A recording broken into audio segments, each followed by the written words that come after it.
Congrats on the Dodgers. Congrats on Dalton Connect. Yeah, the Dodgers was, I mean, just seeing those two uniforms on the field makes you feel like it's the World Series. Because I was at the 77 Dodgers, Yankees, and the 81. And then to win in Yankee Stadium was beyond belief.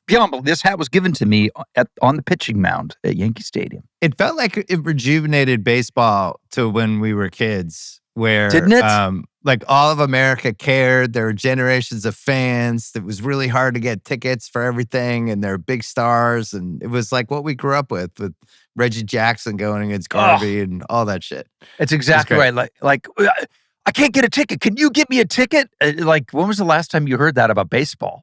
I felt like you were a winner. You were on TV multiple times. It was great for you. You had to constantly, you couldn't pick your nose. Had to make sure you'd have mustard on the side of your mouth. Oh, 100%. You could not, I didn't know what to do because I felt exactly the same thing. I felt like at any point, it reminded me, I was blessed to know Cary Grant a little bit. And the only piece of advice he ever gave me was never eat a hot dog in public because there'll be a picture of you with a hot dog in your mouth. And I was like, man, Cary Grant would not like this on-air frequency. That was his only piece of advice, was don't eat a hot dog? Yes. That's amazing. Isn't that insane? I don't know what prompted that advice, but that was the advice. Was that in that has to go in one of your 7 books by the time I don't know how many books you're up to. I'm just starting the 3rd one actually, but yes, I feel like that I have a one-man show I do sometimes, and it's definitely in that, but I don't know if it's in one of the books. But now it's in this podcast with you. It's in the Bill Simmons podcast. That's where we did it. We haven't talked. So Andrew McCarthy does that doc. Yeah. Gets some momentum going. Yes. And now is like this, like, I don't want to be teased with the St. Elmo's Fire comeback. Like, if it's going to happen, I really want it. I want it to happen. I want it to be the 35th anniversary of Georgetown or whatever year, and 45th, whatever it is. Keep pitching stories. Keep pitching. What else do you want? Come on. Let's go back to campus. Okay. It's a reunion. For some reason, everyone decides to go back and shit goes down. Like, this isn't hard. Let's go. I don't think it's that hard either, but give me one of your shit goes down moments. Got any? As you know, Billy Hicks was my favorite St. Elmo's Fire character, and I think one of the crucial characters of the 80s. I think it's really important to figure out what happened to his career after 85. Like, did he become a guy? Was it like him and Kenny G and right? A couple others? Like, he was one of the great sax players. Was there a backlash to his success that he ended up getting a drug problem? Like, what happened to him? Did he arrive at New York at exactly the wrong moment culturally, where sax solos were removed from every single hit song? Right. There's also that. I would say the sax was red hot in the mid-'80s. And I had high hopes for him, you know, like he had the look, he had the hair. I don't know. Kenny G tapped into something that there was also the guy who used to go on Letterman. David Sanborn. David Sanborn. Maybe Billy Hicks. I was thinking about what are the most famous sax solos.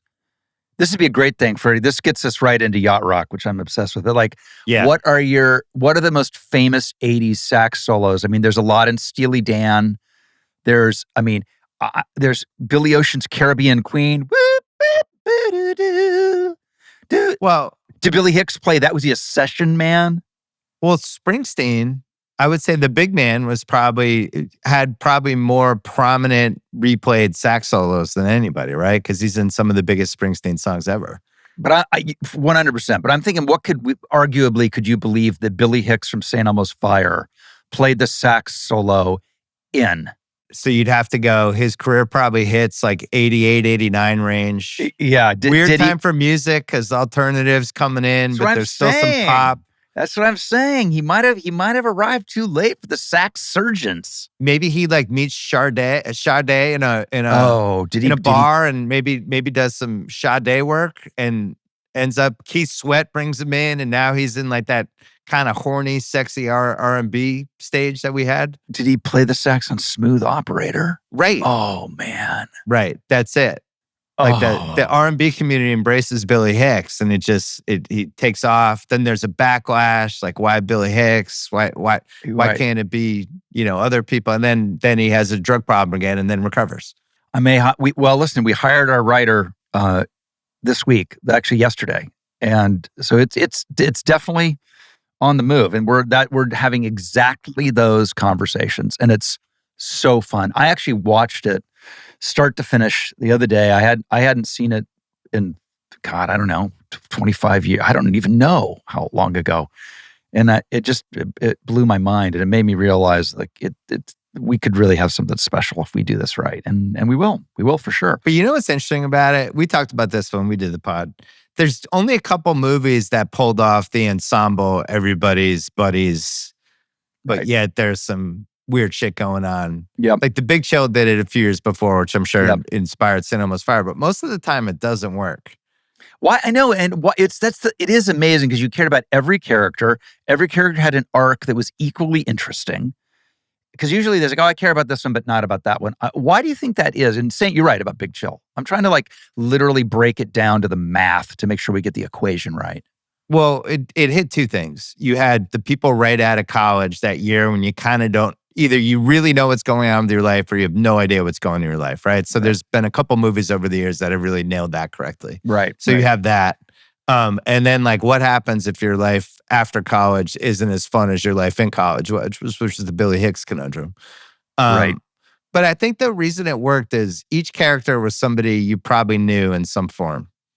Right? Yes, like Jules, everybody knew Jules. Everybody had a Jules in their life who was a hot mess, basically. And it's like, this could go any direction. You just going down the line, you knew all those people. Like Alec was the guy who seemed cool in college, but was definitely going to turn into an absolute prick. And you go on down, and it's just a really rare movie. But there's a couple of those that you were in that I do feel like kind of have relatable themes now. Like I feel like my daughter is 19. If she watched About Last Night, like that's a movie that even now I think some of the themes are still there. Like you have the tight friends, the best friends trying to sabotage a relationship, people moving in too fast, it's speeding up too much for one person. And I think that's why some of those 80s movies hold, even Breakfast Club, which you weren't in, but Breakfast Club's still probably the best high school movie of all the high school movies. I think it's the best. I think it's the best movie of the 80s of all those Brat Pack movies. I really, really do. Yeah. I don't know why you weren't in it. They couldn't have squeezed you in somewhere? You're probably busy. I auditioned for it, and for the part that went to Judd Nelson, which was the best part, obviously. Yeah. And it's funny, you look back, John Hughes, he was not buying what I was selling. I mean, there are a lot of John Hughes movies. I'm not in any of them. But yet, I don't know what part would have been the perfect Rob Lowe part. Because I don't think you as Bender would have been it. Judd was like, there was amazing. A darkness to him that I think, I don't know, in 1984, would you have been able to pull off how dark that character was? Probably not. And then nobody wants to play like the Michael Schofling, whatever part in Pretty in Pink or 16 Candles. I mean, well, you could have done the 16 Candles part. Yeah, that's like basically a looks part. But at that point, you're moving on. You're doing Youngblood and Oxford Blues. You have all kinds of shit going on. You're playing hockey. You're rowing. You get to show off your sports stuff. Because this came up in my research. Did you list the greatest sports movies of all time and have Youngblood come in at 57? That made me laugh out loud. Yeah. I did a list that I never finished, and I did it out of order because ESPN was ranking stuff. So I did this at like 05. I was making fun of ESPN basically. That's amazing. And I started writing columns about the top 100, but it was completely out of order. And Youngblood there just hasn't been that many good hockey movies. Youngblood, even now, 40 years later, I think would be considered like one of the 4 best hockey movies because there's no hockey movies. Yeah, no, there's none. The best one for me is Slapshot by far. Yeah, no question. And it's not even close, right? Not even close. We just did it on the rewatchables, and we were like, it's amazing this movie is 50 years old, and it's still, there's a 100% chance this is still the best hockey movie, and nobody would argue it. I also think it's one of Paul Newman's best roles ever. Totally. We talked about that too. It's like, how many guys, what made him special, what made Burt Reynolds special in Longest Yard is you have these A+ listers that were these completely believable sports movie heroes. It's like Right. one of the hardest things to pull off, right? You really felt like he was Reg Dunlap, the hockey player. So, because we've seen it go all kinds of ways Oh, yeah. when the actors try to be these sports movie heroes. Sometimes it goes well, sometimes it doesn't. What's the worst? Give me an example of an A-pluser being a sports hero that you weren't buying. It's funny because I think most people are smart enough not to cast. Yes. Like Costner had an unbelievable run. Oh, But yet, so like in For Love of the Game, John C. Reilly's the catcher, who's a great actor that everybody loves. And he's clearly had never played baseball before. So you gotta, like, I'm always gonna notice that stuff. I'm always gonna notice. You did a good job in Youngblood because I remember you told me you kind of learned how to skate at a high level in like 7 weeks or something. yeah, that's right. But it was believable, and it actually looked like you were a hockey player. Swayze really looked like a hockey player. Like you could just tell like he had some sort of hockey background. But yeah, he was a great athlete, period. Yeah, for sure. yeah, the tough ones it's usually not sports movies as much as sports scenes in a movie. So it'd be like Tom Cruise. Oh my God. Tom Cruise having a catch with his son in War of the Worlds. And you're like, oh my God, have you ever played catch? Or how about in A Few Good Men? Right, Where the softball scenes. The softball scene, it's painful. Cruise still going, by the way. Going. Doing Mission Impossible press. Like, this is your generation. He's still Ethan Hunt. It's unbelievable. I know, and you still buy it, and you still want it, and he's great at it. I mean, I am down. I just saw the new Mission Impossible trailer. I'm like, oh yeah, let's go. If you could reboot any part you've ever played for 2025, what part would it be? Oh boy. It sounds like it would be Billy Hicks. Well, it looks like it's gonna be. I mean, I don't know. I mean, it's so hard to say. I loved my little comedy, The Grinder. I would play the Grinder character for. I'd like to bring him back for something. Your West Wing guy would be interesting in the current political climate. 100, yeah. All of those characters would be interesting in the current political climate. Oh, well, the West Wing, when you watch it now, it almost seems like a quaint. It's like, oh, bless their little hearts compared to what's going on. Right? These politics, these dreamers. Look at these dreamers. Look at these bright-eyed dreamers that mean well. Trying to make the world better. They just wake up and they want to reach across the aisle and just it's so insane. Heavy piano music and slow motion cuts and montages. Yeah. Oh, those were the days. Those are the days walking around for no reason through the hallways. Past the actual door you're eventually going to walk in. Right. In the actual shot, because Sorkin loved those walk and talks, man. Oh, he really he perfected it. He did. He loved those things. Tell me about the Yacht Rock documentary. So I'm obsessed with Yacht Rock. I remember the first time I'd ever heard the phrase Yacht Rock. Yeah. Rashida Jones, Quincy's, God bless, rest in peace, Quincy, the best daughter. And so she knows from music. And she goes, oh my God, you're like just a Yacht Rock guy then, aren't you? And I said, what does that mean? And she told me what it means.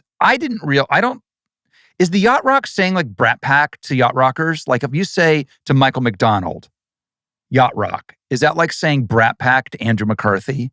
Where they kind of go, oh, I think I'm a little more than that. Well, some of them have leaned into it. Others have not, which is a piece of the doc. But like, so the thing with Yacht Rock is the reason we want to do the documentary, we did it for the Music Box series on HBO. It's one of only 2 times ever with music that something became a genre after it was dead. Nobody knew it was a genre as it was happening. And it's basically from 1976 to 1985. We kind of think like the Sweet Freedom video from Running Scared is probably like the official end of Yacht Rock. When those guys just weren't cool. I mean, there's a ton of cocaine that probably wiped out artists or changed whatever their arcs were during that era too. But it's like a 9-year run.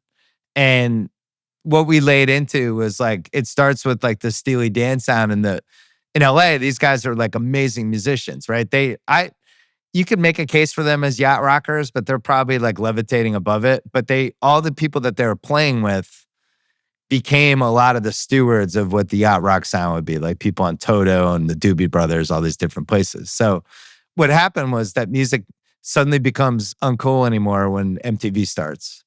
You didn't want to see any of those guys in a video, right? It's just over immediately. You want to see Cyndi Lauper and Prince and Michael Jackson. You don't want to see Christopher Cross. So music dies. It becomes kind of a punching bag. And then in the early 90s, hip hop starts sampling it and kind of brings it back. And then and it's kind of becoming cool again, but not really. And then what really changed it, what we dive into in the doc, was this early web series called Yacht Rock in 2005, I think.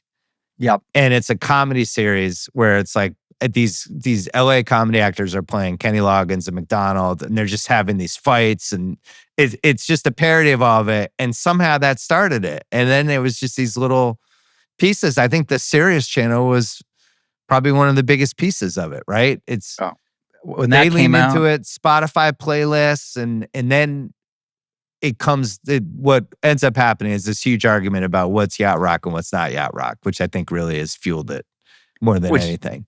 Which I could do 5 hours on. I mean, yeah, like in serious, like I love the Yacht Rock channel, but there's times I've done Instagram videos where it's like, Chicago's not yacht rock. Like, get it the fuck off the Yacht Rock channel. It's not. There's soft rock from the early, basically like 1970 through 76. It's like Bread, Chicago, Seals and Crofts. None of them are yacht rock. Get them out. Right? There's a debate about the Eagles. There's a debate about Hall & Oates.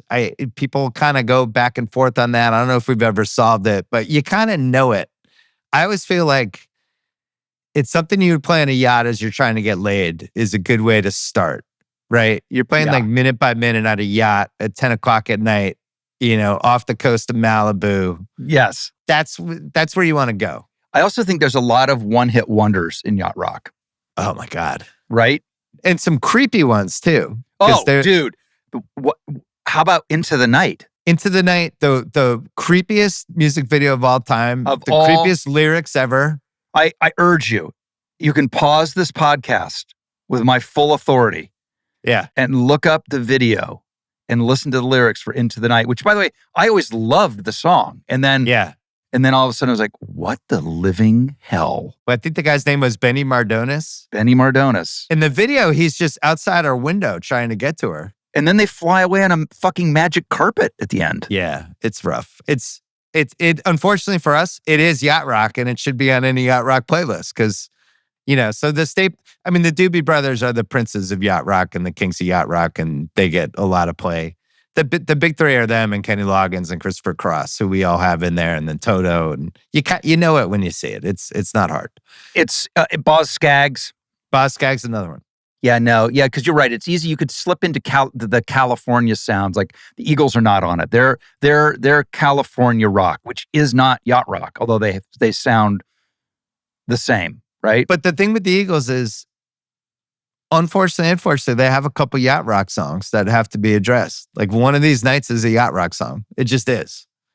I don't consider them a yacht rock band, but if you create a yacht rock song, I've got to put it on my playlist, and that's a yacht rock song. I think In the City is more of a yacht rock song. That's another one. They kind of quietly have like 4 yacht rock songs. No, you're right. Steely Dan, same thing. It's like, I'm sorry, Donald Fagen. I know you hate yacht rock, but you had a couple that have to go on my playlist. Oh, 100%. They have to. They have to go on. And you're right. They're the what were they? They're the Matthew Modine of the Brat Pack. There's a couple like we talked about the one-hit wonders. I'm looking at my Mickey Rourke. They're the Mickey Rourke of the Brat Pack. Well, I'm looking at my giant yacht rock playlist. There's a couple great. Hit me with some that we can vote on right now. Oh, well, I mean, Looking Glass, Brandy, You're a Fine Girl. That's like just it's too early. No brainer.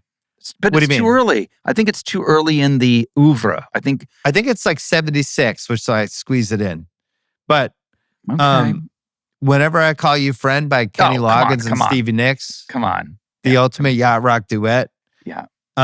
Every Kind of People by Robert Palmer has to be 100%. Yes, 100%. And then Bobby Caldwell, who is white, which I don't think a lot of people realize. You just wouldn't know that he's white, but he 100% is. And he has that one What's his That song one, name? "What You Won't Do for Love" by Bobby Caldwell. Oh, Dun, yes. dun, dun, dun, dun, dun, Dun, dun, dun, dun, dun, dun, dun, dun, dun, dun. dun. Maybe Yeah. Billy Hicks played the dun, dun. Yeah, so he could have been in the background for Just a he Bobby got, Caldwell. he got 2 notes in a huge hit. What's interesting is I think there's some Yacht Rock songs. Let me ask you this. Jennifer Warnes' Right Time of the Night. I would allow it. Would allow it, right? Where do you go? Like, so Michael Jackson, obviously not Yacht Rock. But Human Nature is very Yacht Rocky. Human Nature, it gets an exclusion. It gets in. The judges let it in. There's some basic themes. It's usually a guy who has either been decimated by his ex-girlfriend or is about to be decimated or is trying to get her back. Yes. That's all Yacht Rock staples. It's basically your character in About Last Night in the last 20 minutes before he finally is able to get back with Demi Moore on the softball field. But when he's standing outside in the rain, he's just listening to Yacht Rock all day. I wonder what on the soundtrack of About Last Night. There's Yacht Rock. There's a Bob Seger song, "Living Inside My Love" or some shit like that. Yeah, see that's soft rock to me. I agree.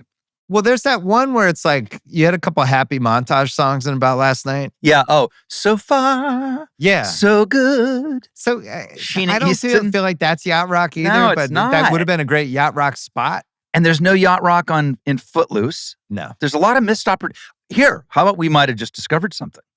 There are no Yacht Rock songs well, that's not true because I think "I'm All Right" from Caddyshack is a Yacht Rock song.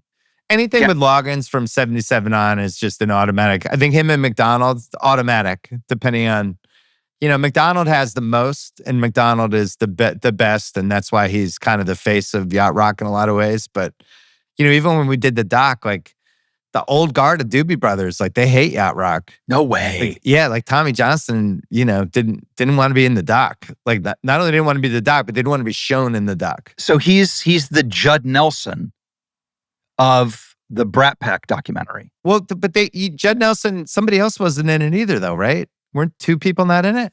I think everybody was in it but Judd. The Yacht Rock, what is Yacht Rock, what isn't, and Brat Pack, what is Brat Pack, what isn't, is kind of the same argument because I would argue Tom Cruise kind of should be in the Brat Pack. 100%. But nobody would ever say he's in the Brat Pack, but he grew up with all you guys. You were all going for the same parts. Like, how is he not in the Brat Pack? And Sean Penn. Right. Taps, Tim Hutton. Tim Hutton's in the documentary. So does it mean that Taps isn't in the Brat Pack world? And if Taps is in it, what about it's Tom Cruise's first movie? And what about Sean? Sean did all those. Yeah, for sure. I think so. So they're Brat Pack adjacent or Yacht Rock adjacent. If you're doing your Brat Pack tree, yes, it's Breakfast Club and St. Elmo's Fire, and I think About Last Night would be the top of the tree, and then everything kind of trickles down. Here's one for you. What is the Outsiders a Brat Pack movie? No, but it's like it's like college basketball to the NBA. Yes, it's setting the stage for, and maybe About Last Night might not be in there because then Wisdom, you could. Yeah, there are all these branches, but I guess it really starts with Breakfast Club and St. Elmo's Fire, the 2. But like, is Swayze not Brat Pack? That's the thing, is he's never mentioned as being in the Brat Pack, and he's in all of them. I don't think Swayze. I would not put Swayze in the Brat Pack because he was older than you guys. Because he was older. Yeah, and then Cruise were really outsiders, and then Risky Business is not considered a Brat Pack movie, and it isn't. I mean, he never really did he did. Here's the thing. I think he's in the Brat Pack, but he didn't do a Brat Pack movie. How about that? That makes no sense. Right.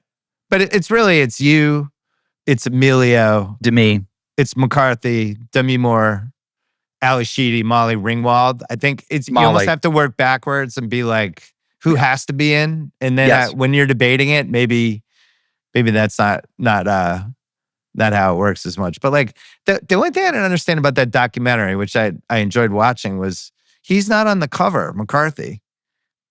That of the piece Brat that Pack was article? So dramatic. Yeah, he's not.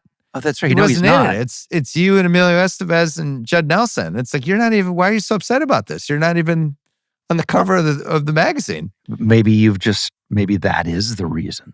Oh, he felt like he was Maybe slighted. that is the reason. That might have been it. But it was funny, like he's going through and then he's like seeing somebody, he goes to see you and you're just like, my life's great. Yeah, it was fine. It was what a magazine article 40 years ago. Yeah, whatever. That's kind of my attitude about it. I Yeah. mean, Like, whatever. listen, the fact that we're sitting here talking about it, like Yacht Rock, like when I saw the promo for your documentary, and there's a glimmer of the notion that some of the guys think Yacht Rock isn't cool. I literally had the epiphany of, oh my God, it's just like the Brat Pack. There are some people in it that don't realize how beloved it is. It's the same exact thing. For whatever reason, I always knew, like, I get it. If you're a highfalutin studio musician in LA, you would think amongst your swell set and also maybe, snobby Rolling Stone journalist, Yacht Rock is looked down upon a little bit. Right. I get it. But the world loves it. And it's the same with the Brat Pack. It's exactly the same. This is good. I like where we're going here, because the other parallel, I would say, the music kept being played. Yes. And people kept liking it. And it kind of never died, and it just kept going. And then eventually, especially once, some of the people were sampling some of the songs in the 90s and it got a second wave. You guys all had that with cable. Yes. And the early VHS video, those were some of the first movies that a teenager could own. Yeah, because I think I saw all three of the movies we mentioned in the theater.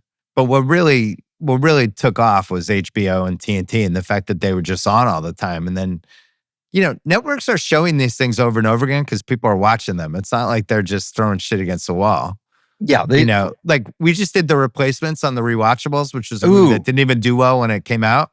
It's a great one, it's been on TNT for 20 straight years. So it's like at some point, people like this movie and you just have to accept it, and that's a perfect movie for us to do. But I think, so same thing with Yacht Rock, where the music just kind of has a tail and it feels like it all makes sense collectively. And then in the mid-2000s, it belatedly takes off as this whole genre that nobody knew. So the only other time this really happened was jazz. Jazz was the same thing? They didn't know what they were making? People were making albums, but nobody was like, hey, this is jazz. It took a while for people to go like, hey, let's call all of that music jazz. And that's what it is going forward.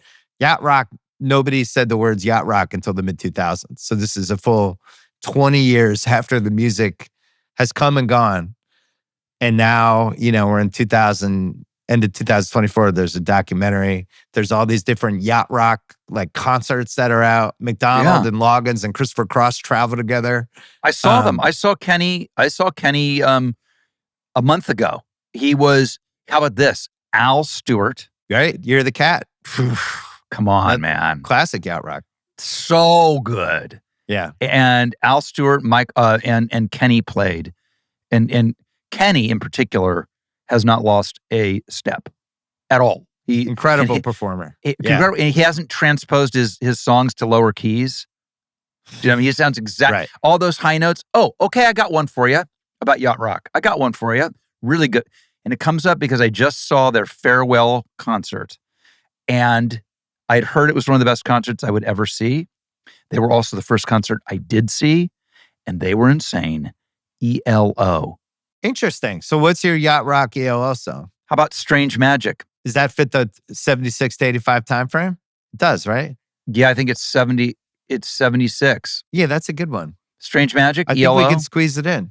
I think we squeeze them in. It's also funny, some people that just randomly had Yacht Rock songs that we don't think are Yacht Rock people. But I feel like if the song sounds like Yacht Rock, it's Yacht Rock. Magic by Olivia Newton-John. You wouldn't think of Olivia Newton-John as a yacht rocker. But it is. But Magic. Listen to Magic, it's yes. Yacht Rock song.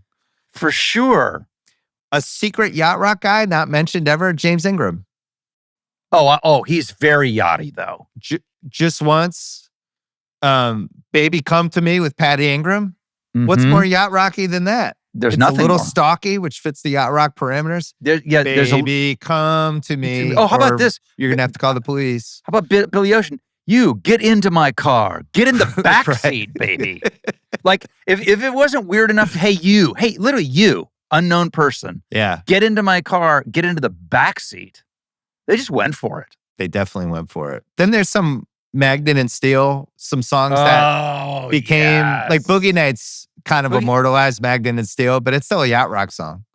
So some directors have leaned into it. But then, what happened in the 90s, like when people are sampling Michael McDonald, he was not cool anymore.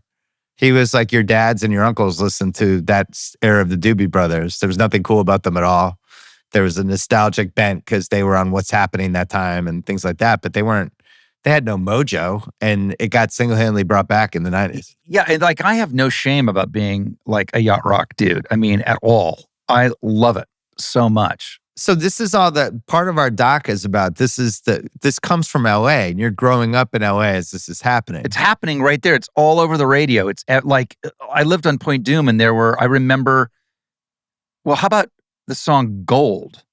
Driving really over good one. Driving over Canaan. Well, that's Canaan Road. It empties right in front of my house. Yeah. So people were driving over Canaan, turning music into gold, and that gold was Yacht Rock gold. Yeah, it's basically songs. You're either on a yacht or you're just driving down the PCH with no traffic, and the top's down.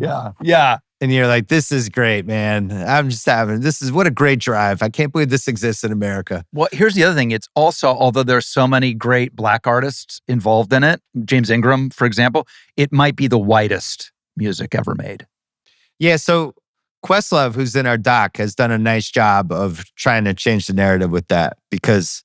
Oh, good. He's great. What does he have to say?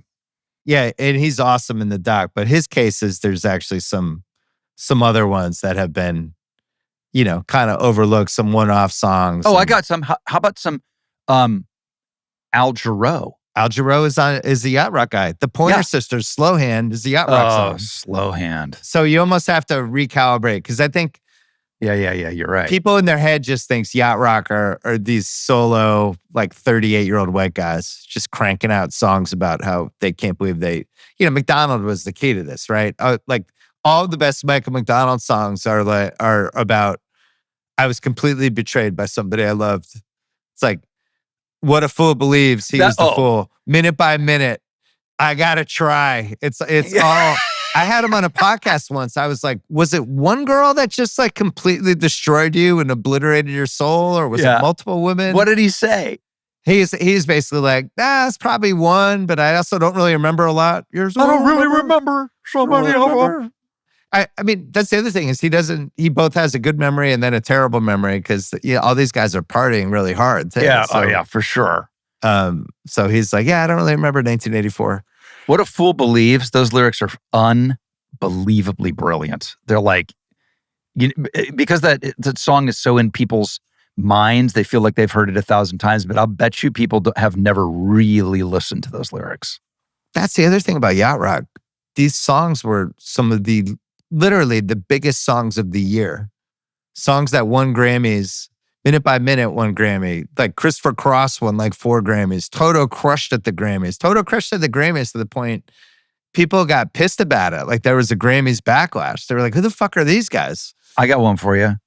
There was a minute in the 80s where I was definitely doing too much Bolivian marching powder and just being a fucking lunatic. And also coming at the time in a young actor's career where they're too old to play the roles they've been playing, but they're too young to play the roles that will last you the rest of your life, which are really the great ones. And so you're kind of like, and you can kind of feel it. So, and I love music so much, as evidenced by this talk and all of that I got it into my head that maybe I should think more about music, and I cut a demo with Toto. Wow. This is one of the reasons you're the world's most interesting man. You're partying with the Showtime Lakers as they were winning titles during the Magic Johnson era. Who weren't you involved with in LA in the 80s? Probably nobody, because I also took having fun very seriously. Wait, I can't remember if we talked about this. So you live in Malibu, but then where are you living in from year by year, 82 on? Where are you in 1982? What part of LA? Point Doom, Malibu. All right, so even 85, you're still Point Doom? Still in Point Doom. I don't move Because that's out. not close to LA. Just for the people No. listening who don't know LA, that's a long ass drive from Hollywood. Yes, and I was still well, that's why Warren Beatty was able to get my girlfriend to cheat on me with him, because I refused to come to Warren Beatty's pool party movie nights because I was out in Malibu and the drive was too far. So Ooh. my girlfriend went, and you can do the math. Wow. Warren Warren just Beatty, didn't- like how many girls did he talk into maybe stepping aside from who they were with for one night? All of them. That's a long list, right? All of them. All of them. If you had a heartbeat in Los Angeles and were at all interesting or pretty, Warren was on it. I read he's the biography about him that came out like 7-8 years ago, which was really good actually. And there was a story about he was on movie location somewhere, and there's somebody that worked on the movie that wasn't attractive, and Warren had sex with her anyway. And somebody said to Warren Beatty after, "Yeah, what's going on there? Why?" And Warren Beatty said, "Because you never know." Oh my God, I love that so much. What an amazing, like, 3 words that just summarize Warren Beatty's career. He always operated on the premise, you never know. That's one of those things where even though it's third hand, he said it. Do you know what I mean? There's some, right, he 100% said it. do you know what I mean? There's some things you go, oh, 100% they said it, because they should have said it if they didn't. You know what I mean? So who was, in the 80s, who was the single best looking woman? Who was the one that everybody was like that, like almost like how we would feel about, Michael Jordan as a basketball player in the 90s? Who levitated above everyone else? Oh my God, in the 80s. Because I remember talking to Magic. I hope I'm not talking out of school, but when I did TV with Magic, asking him. Yeah, who did Magic say? Well, it was right during when Jane Kennedy was on NFL Today, and he was just like, Jane Kennedy was like, that was it for like 4 years. Like everybody was in love with Jane Kennedy. Including me in Boston. I was also in love with Jane Kennedy. I mean, Diane Lane. Right. So yeah, and you're about the same age as Diane Lane. Yeah, and believe me, on The Outsiders, we were all, obsessed with her, and she wasn't giving any of us the time of day, although I do think Matt Dillon might have made a run. Well, he definitely made a run. I don't know if he made it into the end zone, but they did 3 movies together. So I think at some point maybe he wore her down, but I don't know. Charming guy, that Matt Dillon. Kind of on your corner. Oh, dude, Matt Dillon probably one of your rivals, right? Oh, Matt Dillon was the man. He was the first person I ever saw work the movie star thing. He played the movie star card. He was the first person I saw of my age do it. And I was like, oh, I can do that. The thing with Diane Lane, by the way, like child actor where it turned out great. Everybody always points to the child actors where it goes sideways or went badly. Like there's also a lot of success stories with child actors. She's one of the best ones. Jodie Foster. Right. The all-time best. The GOAT. She's truly the GOAT. Right. 2 Oscars. And Nastasia Kinski remember that moment? And she was on the cover of Time magazine, Cat People. You made a movie with her. I did. That's a weird movie. That was one of the only Rob Lowe 80s movies I can't really co-sign. It's so... Because the book was too weird, and they tried to make a movie about it and actually stay faithful to the book, and it's just like too crazy of a book. World According to Garp, I love that movie. Right, that's a good movie. And that movie's crazy, but not too crazy. Hotel New Hampshire, like the book's too crazy, but you had to do the part. Good people were in it. Everybody thought that was going to win Oscars. That was that was the big, and it came out the same weekend as Splash, which was a really good movie. Yeah, I'll never forget it. And that was the end of that. That was the end of that. Did About Last Night do well? It did, right? Yeah, it did. And so well that there was a sequel script that we were trying to do, and for whatever reason it never got made back in the day. Not now, back in the day. I'm St. Elmo's and About Last Night, I'm super proud of. We talked about this on my pod, and I was very proud of this take. Because people kind of think When Harry Met Sally kind of created the modern rom-com, which isn't a bad opinion because it was so emulated and copied. Basically, that's 1989. We go into the 90s, and it's just all of a sudden the rom-coms start. But About Last Night as a rom-com, and it's 3 years ahead of When Harry Met Sally, you get no credit at all. And I think it's bullshit. Oh, believe me, when I saw in real time When Harry Met Sally, I'm like, oh, so they were completely inspired and kind of ripping off About Last Night. God bless them.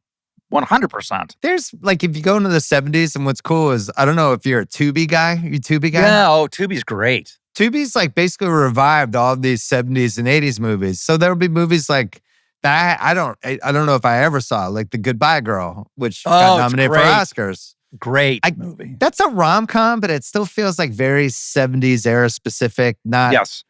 You couldn't pretend you're one of the characters. It's just like almost like a real movie where that is romance. Yes, not a rom-com for sure. But yes, a rom-com. By the 90s, we're once the sons and daughters of When Harry Met Sally are kicking in, then we're just off. Now we have all the premises. Like Meg Ryan becomes the queen of rom-coms, and we're just Sandra Bullock's in there, and we're off. And now what's interesting with Netflix and all the streamers, they discovered recently that rom-coms still work and work big, but I got to be honest, a lot of times they feel like Lifetime movies that they just cast with A-listers. And I don't even think that's a hot take. It's not even a hot take. They're algorithm driven and by the way, my wife watches all of them, so I'm very familiar with them, but same. It's a lot of like so-and-so actress between the age of 46 and 52 is just got divorced, and she's going to go to this location. And oh my God, there's a younger guy working at the hotel, and they're in Italy, and hey, there's some wine shots of they're in a vineyard. And it's just like it's like the algorithm. People are like, what's going to happen when AI comes into Hollywood? I'm like, we're already here. Like, I don't know if you guys have seen the Netflix algorithm. Rom-coms, horror movies, true crime, like they're only making like 4 of the same types of movies, but the rom-coms, they're in every version of those now. Somebody told me the best time, this made me laugh. They go, if you're a woman 40 on and you're thinking about getting out of your marriage, you definitely should do it around Christmas. Yeah. Because that means a younger, sexier man, usually ripped. Shredded, probably working class. Yeah. Is going to come into your life and sweep you off your feet like no other. Working class with a heart of gold. Yeah. Who just hasn't had the right breaks, really. And you're going to provide that access for him. And together... He's better than a construction worker, but he's basically a construction worker, but it's elevated up. He owns his own business. It's just starting out. He's trying to do everything himself. And the business is actually failing. It's actually, he doesn't want anybody to know, but it's failing, and you might write the check. You might. And that's going to be an issue for them. My wife has some divorced friends. None of them have gone on vacation by themselves to like a crazy location. I mean, I'm sure it happens. I've just never personally witnessed it. Like, where's Janie? Oh, she went to Italy for 2 weeks. Just to find herself. Just splurge. Yeah, she's just, going to taste some wine by herself. You're like, oh, so it's a girl's party? No. Just Janie. No. That's it. Just her. Or they'll go and not meet somebody. That's the other piece. Oh. You have the sad vacation where you just go for 2 weeks and nothing happens. They meet themselves. Right. They come back, do some therapy about it. Yeah, they met themselves. Have you tapped into one of those like Netflix Christmas movies? Are you into that yet? You did, right? Like 2 years ago? Dude, Holiday in the Wild. I watched that. I remember that one. It's one of the biggest things on Netflix. And it's like, and it's Kristen Davis from Sex and the City and Rob Lowe from The West Wing meet in Africa when she divorces her. Yeah. Right? Did you ever do a handsome serial killer type movie or no? No, I have not done. I mean, I did Bad Influence, which is a movie I really, really like with Curtis Hanson. That movie's good. You don't have to sell Bad Influence to me. That movie's great. Yeah, it's a good one. Go on Tubi right now and queue up Bad Influence. It's a good one. But no, I know the genre you're talking about, and I haven't done like The Handsome Stepfather, right? Like the Scott Peterson type character? Yeah. They ask me to do those all the time, and I'm always like, nah. You're like the stepfather, and then mom dies. And you just bought a boat, but the boat's like perfectly clean with chemicals, but you don't know what happened. Playing Yacht Rock. Dude, we played Yacht Rock on the boat. Yacht Rock Killer. That's okay. That's a good way to pull it around. By the way, I might just figure out how to do Yacht Rock Killer, because that is by the way, not only is it the title of this particular episode of the podcast now, for sure, but I would watch the shit out of Yacht Rock Killer. Well, but this is the era we've moved into in the late 2024, early 25 range where, and I went through it because we had the Vince McMahon docuseries on Netflix, right? Right, which is the most amazing thing ever. If you haven't watched it, watch it. Yeah, and people loved it. But one of the things they were telling us early on was like, boy, this is going to be great with the thumbnail. I'm like, what does that mean? They're like, the thumbnail where it's like a picture with the title. And ideally, it's like a cool picture that will make you want to watch it. And then like a 2-word title, right? So ours was perfect. It's Mr. McMahon, 7 letters. You can make the letters big. Put a picture of Vince McMahon looking like he's about to clothesline somebody. Yep. And they were like, this is a wrap. People are going to click on this. Yeah. So Yacht Rock Killer. Oh. With a picture of you on a boat with like holding a knife sitting on the deck. With headphones and a knife, like that's it. Like they'll probably greenlight this right now. Here's what I want to do. Can I be an EP on Yacht Rock Killer? Dude, why don't we do it on in your empire? Yeah, that's great. I'm in on Yacht Rock Killer. It seems like a no-brainer. Who's the lady? Can we get Diane Lane finally? But wait, I have a better idea for the one sheet. You know the classic Silk Degrees album? Oh yeah. I'm sitting on the park bench like Boz Scaggs, but he has his arm in, and on this arm is a bloody knife. Right. It's the Silk Degrees album holding a bloody knife. Yacht Rock Killer with Rob Lowe and Diane Lane. And then Molly Ringwald's her friend that's suspicious of you who dies an hour and 5 minutes into the movie because you had to kill her. Yeah, because she was standing in the way. Get her out of there. Yeah, she was gonna tell everybody what was really up with you. Oh my God, who we get to direct this? We need somebody who can get the perfect. Well, that's the thing. The soundtrack for Yacht Rock Killer has to be like 80% of the budget. You can film everything. You can pick anywhere body of water that's cheap that has tax credits, but you really got to put the money toward Kenny Loggins and Doobies and. Christopher Cross. Sailing's got to be in the opening credits. Like there's a way to do this correctly. No, and it's one of those movies where you're dumping the body, severed parts into a thing as Sailing is playing. Which is the way Sailing was meant to be listened to. As you're dumping weighted garbage bags. Yes. Into the ocean.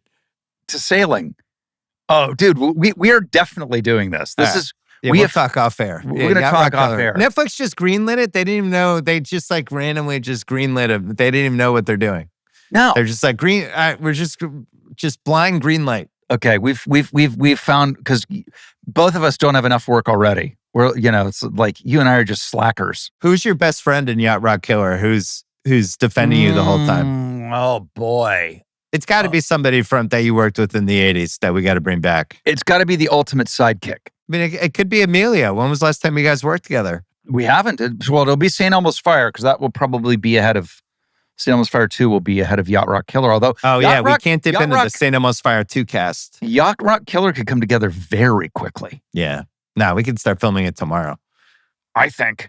Just trailer. Or at least you could have your friends at Sirius just pay for a fake trailer for Yacht Rock Killer. And maybe we just do a trailer. Yes. To try to build buzz in the movie itself. Oh, I love this. Yeah, this is great. Okay, we've got so much to do. Well, this has been great. I actually want to end the interview so we can talk about Yacht Rock Killer. So I'm sorry, listeners.